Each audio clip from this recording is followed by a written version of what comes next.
Minutes after 7, you're still watching the AM show. And we're here to talk about a very important subject. Exactly. Yes, we're here to talk about the police administration uncovering some collusion between its officers and court staff, creating a backlog of cases in courts across the country. Now, the police administration has revealed that there is collusion between its officers and court staff, leading to a huge backlog of cases pending in courts across the country. There are hundreds of cases which have not been heard for many years, some for lack of evidence, and in some instances, lost dockets. Seth Kwame Boateng is here with us to talk about this because he's been following this very keenly. You're welcome, Seth. Thank you. So what have you uncovered again? I've been told that cases are pending in court or because police officers and court staff have teamed up. They have a reason and they benefit from that. The collude? The collude, yeah. They don't want some of the cases to be heard because of what they are getting out of or from parties in the case, yeah. But they are taking steps to fix this problem, and the IGP has given the legal unit or the police service the go-ahead or powers to punish all those behind that. So they know individuals who are doing that and they are taking steps. So first of all, let's listen to an interview I had with the head director of legal and prosecution, ACP Edward Tebri. Yeah. Okay. Send a circular to our regional offices for them to give us quarterly returns on all cases being investigated, and they should give us the title of the case, the person's name, that's accused name, the date that the case came to him as a prosecutor, the day the court mentioned it. You know, there's a difference between date of mentioning. You go to court, you present the case, it has been mentioned, but setting a date for hearing is a different thing altogether. But you can see that some of the cases can sit at that first point of mentioning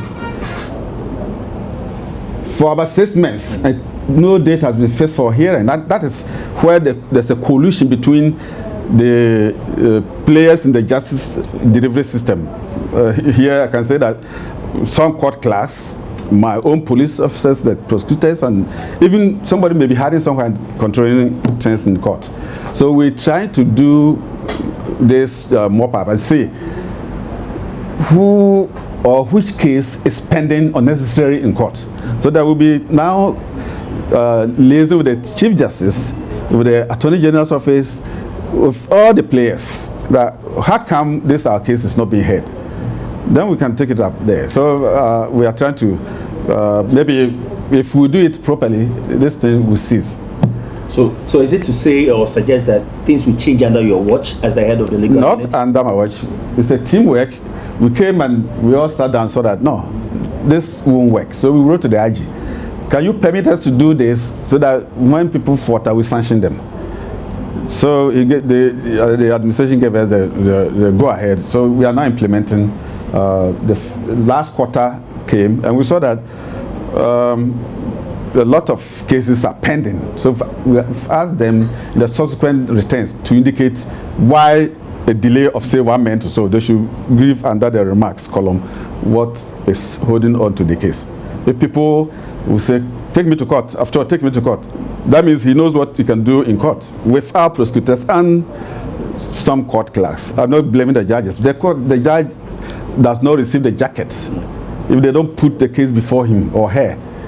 He cannot go and fish it from the court records room. So we are trying to say that this collusion is almost always happening between our officers and the court officers.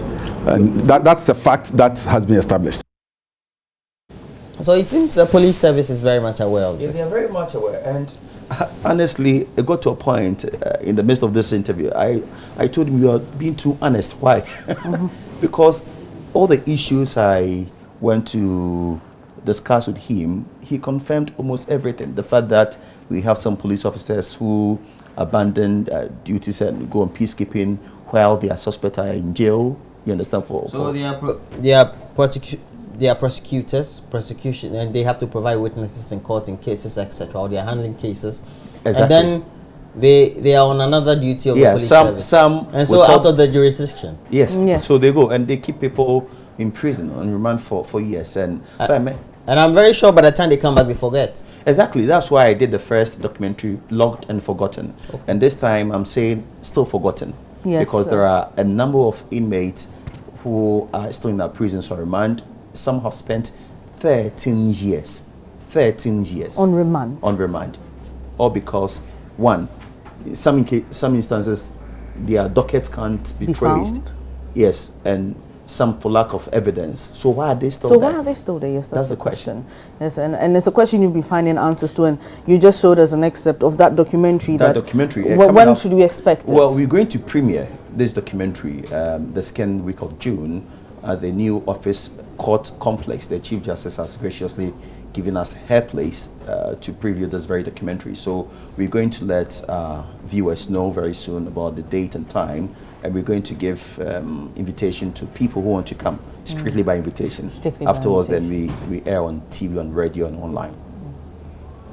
So, Roland, you want to say something? No. Okay. So I was just finding out from you, in the course of doing this documentary, did you uncover anything? Did you speak to any other person who I spoke to a number of people. It's hard to get the director of public prosecution to interview. They don't grant interviews, but I've been able to speak to her to understand the processes dockets go through. All parts of the documentary. Exactly. So in camera. Yes, everything. I have everything on record. So all of them spoke, and I think they are ready to help fix the problem. But it's going to be tough because... What are their challenges? Because if they're ready to fix the problem and they are those in charge... Do you know that some of the dockets don't even get to the state attorneys? Yes. You'll be told that a docket is before the state attorney. Whilst it's not. Whilst it's not. It's where? It's missing. It's so... The police can't even find. Then there's a problem with the process of it getting there. Exactly. Okay. If that is a challenge, let's say a docket gets missing, how can we remedy the situation or mitigate? So, because definitely if I'm a prosecutor and I inadvertently misplace a docket of somebody who I'm working on for a case, I should have the conscience to say that these are the difficulties that I'm facing. Exactly. So I have lawyer Samokujo to propose that we get in the documentary. Wow. We get a software which will have database of all prisoners, including remands. You understand? Countrywide. So that anytime anyone is brought to the prison, you key the name, when the person is supposed to go to court, the investigator handling the issue, the case. When it's 2 days to time for the person to go to court, it will trigger an alarm that, okay, 2 days time, this person... some kind of analysis. Exactly. This person is supposed to go to court. So alert the officer in charge. So that it can also be accessible to the various...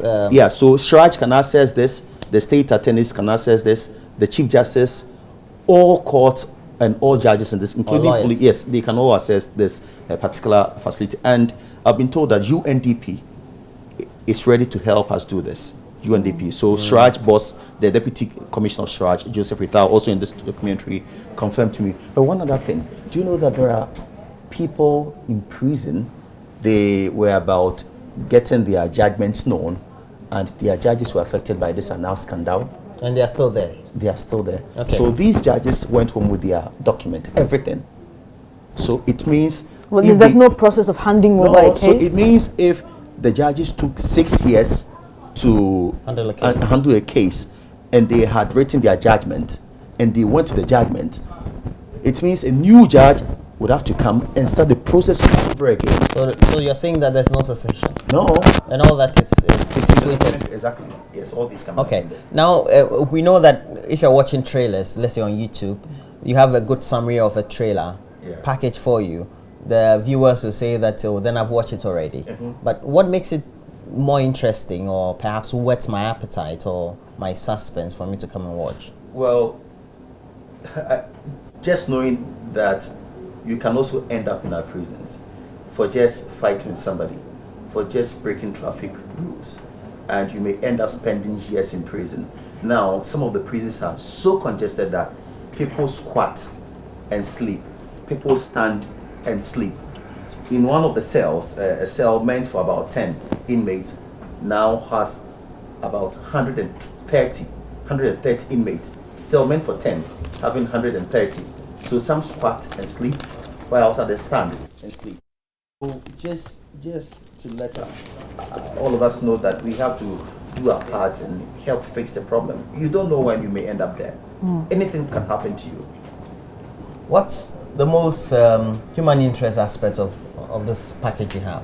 Okay, so somebody spending 13 years in court, not knowing when he will be going to court. That is a so you mean matter. that he's in prison and in out of? Yeah, and for example, one of the inmates I spoke to, a new judge has told him, don't come to my court again until I find your docket.